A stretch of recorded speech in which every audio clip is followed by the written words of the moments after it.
Welcome to this explainer. Today we're tackling something incredibly human, that deep lingering feeling of financial anxiety. And we're going to talk about how to replace it with structural clarity. We'll be drawing on some absolutely fascinating insights from Robert Z's book, The Debt Illusion. If you've ever felt like you're playing this massive financial game, but someone else completely holds the rulebook, well, this explainer is designed exactly for you. We're going to explore the history, the psychology, and the actual mechanics of modern money, all to help you regain a genuine sense of calm and independence. Okay, let's just dive right into this. Millions of people wake up to an exhausting emotional reality every single day. Z actually opens his book with this incredibly relatable story of a mid-40s hospital nurse. She's lived in the same city her whole life, she works double shifts, she diligently saves a chunk of her paycheck, avoids unnecessary debt, clips coupons, drives a totally sensible car. By every conventional metric society gives us, she is completely responsible. And yet, when she's checking her bank account at midnight, she just feels this quiet, heavy anxiety. Rent goes up faster than her wages. Her savings just kind of stagnate. She's not lazy, right? She's not irresponsible, but she feels entirely, completely trapped. Now, the explanation society usually tosses our way is pretty simple. Try harder, spend less, earn more. But ZA makes this pivotal distinction, and it's a real game changer. Money is not wealth. That financial stress you're feeling, it's likely not a lack of personal discipline on your end. It's actually a lack of comprehension about how the financial system truly functions. Money isn't some fixed, natural substance like water or wood. It's an architecture. It's a system of agreements and signals. And once you really understand that architecture, you can finally stop blaming yourself for simply existing inside of it. So let's move into section 1, the unseen financial game. To truly understand why we all feel so much pressure, we kind of have to look at the board we're playing on. Let's move to this timeline and see how this builds. Because if we track how money evolved, we see a massive, massive shift. Way back in 2500 BCE, the Sumerians recorded the first debts on clay tablets, but those were based on actual personal trust between neighbors. Fast forward to 1694, and boom, a massive shift occurs. The Bank of England is founded, and it ties national currency directly to debt just to fund a war. Money started being created out of a promise to repay. Then in 1913, the Federal Reserve Act institutionalized this in America. And finally, in 1971, the gold standard ended completely. Across this timeline, money shifted from being a physical thing with stored value to just pure belief. Which brings us to the core engine driving modern economies, fractional reserve banking. Think about it. When you take out a loan, the bank isn't walking down to a vault and handing you someone else's stored cash. No, they literally create the money they lend you, right then and there with a keystroke. That money enters the economy as a new deposit. But because the system expects that money back plus compounding interest, the total debt in the world is mathematically always larger than the total money in circulation. So what does this mean? It means this structure mathematically requires continuous, perpetual economic expansion just to service the debt. It never stops. And this brilliantly illustrates the raw, systemic power central banks hold over our everyday lives. Take 1981, for example. Federal Reserve Chairman Paul Volcker raised benchmark interest rates to a staggering 20.5% to fight inflation. Mortgages doubled. Businesses suddenly couldn't afford credit.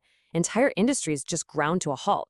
Now, we aren't here to judge the politics of that policy, but purely to observe the mechanics of it.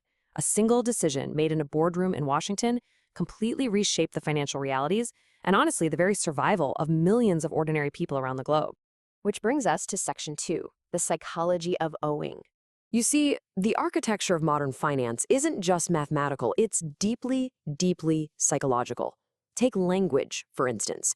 In German, the word Schuld translates to debt.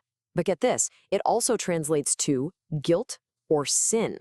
Across thousands of years and so many different cultures, society has intentionally fused financial obligation with moral failing.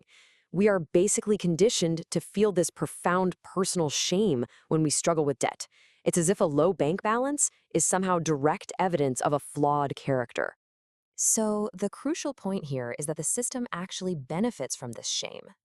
When an 18-year-old takes on a piece of the $1.7 trillion in American student debt and then later struggles to pay it back, they almost always internalize it as a personal failure. They think, man, I'm just not disciplined enough. And because they blame themselves, they never really pause to question the structural conditions, the soaring tuition costs, the compounding interest rates, the whole institutional setup that pushed the debt on them in the first place. The shame keeps us quiet, and it keeps us compliant. But we can actually deconstruct this myth of financial morality just by looking at recent history.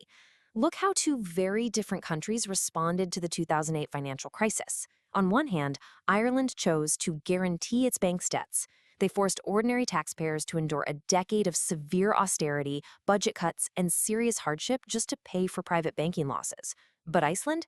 They took the opposite route. They let their massive banks fail, jailed the executives who committed fraud, and their economy rapidly recovered. Neutrally looking at this, it shows us something absolutely vital. Economic policies are choices. They aren't natural laws like gravity, and there is absolutely no single moral way to handle debt at a systemic level. Let's look at how this is evolving today in Section 3, the digital trap. As money moves entirely onto our screens, our natural psychological defenses are just systematically stripped away. Think about this. Back in 2007, 60% of transactions in the UK were physical cash. By 2022, that plummeted to just 15%. Now, digital transactions are undeniably convenient, right? They make life a lot easier. But they also quietly erase our absolute privacy, turning our daily lives into data points for algorithms. But maybe even more importantly, physical cash creates a natural friction. Actually handing over paper bills gives your brain a literal moment to pause and reflect. Digital money just removes that pause completely. Now, what's really interesting about this slide is the contrast. This digital shift creates a massive change in friction. Borrowing used to be a hassle. You had to find a lender, fill out paperwork, wait for days. That friction was a natural psychological defense against impulse. Today, borrowing is frictionless. With apps like Klarna or one-click buying on your phone, the space between having an impulse and incurring instant debt is practically zero. We are navigating an environment that is perfectly optimized to be a frictionless spending trap. So how do we fix this? Section 4, reclaiming your financial calm. How do we actually step out of this cycle of anxiety and reclaim our sovereignty? Well, first, we have to recognize the very physical reality of our anxiety. Financial stress isn't just a bad mood. It is literally a cognitive tax. Research on this fear of lack shows that financial precarity consumes the mental processing capacity you desperately need for planning and problem solving. It's wild. Stress literally taxes the brain. So, if you're feeling anxious, your anxiety is completely valid. It is a direct product of the environment you're navigating. To build real resilience, Zia points us toward the characteristics of true wealth. And spoiler alert, true sovereignty isn't about finding a hot stock tip on Reddit. It's about building real-world assets that no central bank on earth can inflate away.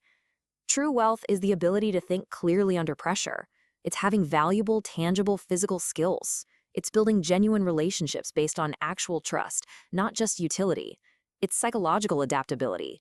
You won't see these things on a national GDP report, but they are exactly what you rely on when systems face disruption. And honestly, perhaps the most powerful step you can take today is this: separate your personal worth from your financial circumstance. Just take a deep breath and let that sink in for a second. A low bank balance does not mean you are a failure, just like a high balance doesn't make someone a saint. When you can calmly observe the system's rules, its history, its compounding math, its incentives, instead of just blindly fearing them, you stop being intimidated by banks. You start making clearer, much more independent choices. So, I'll leave you with this thought. Were the inherited rules of this system designed with your sovereignty in mind? Once you realize the answer is a resounding no, you are no longer bound by them in the same way. You can finally look at your financial life not through a lens of fear, but with absolute clarity. Thank you so much for joining me for this explainer, and I truly hope this helps you build the calm, the independence, and the sovereignty you absolutely deserve. See you next time.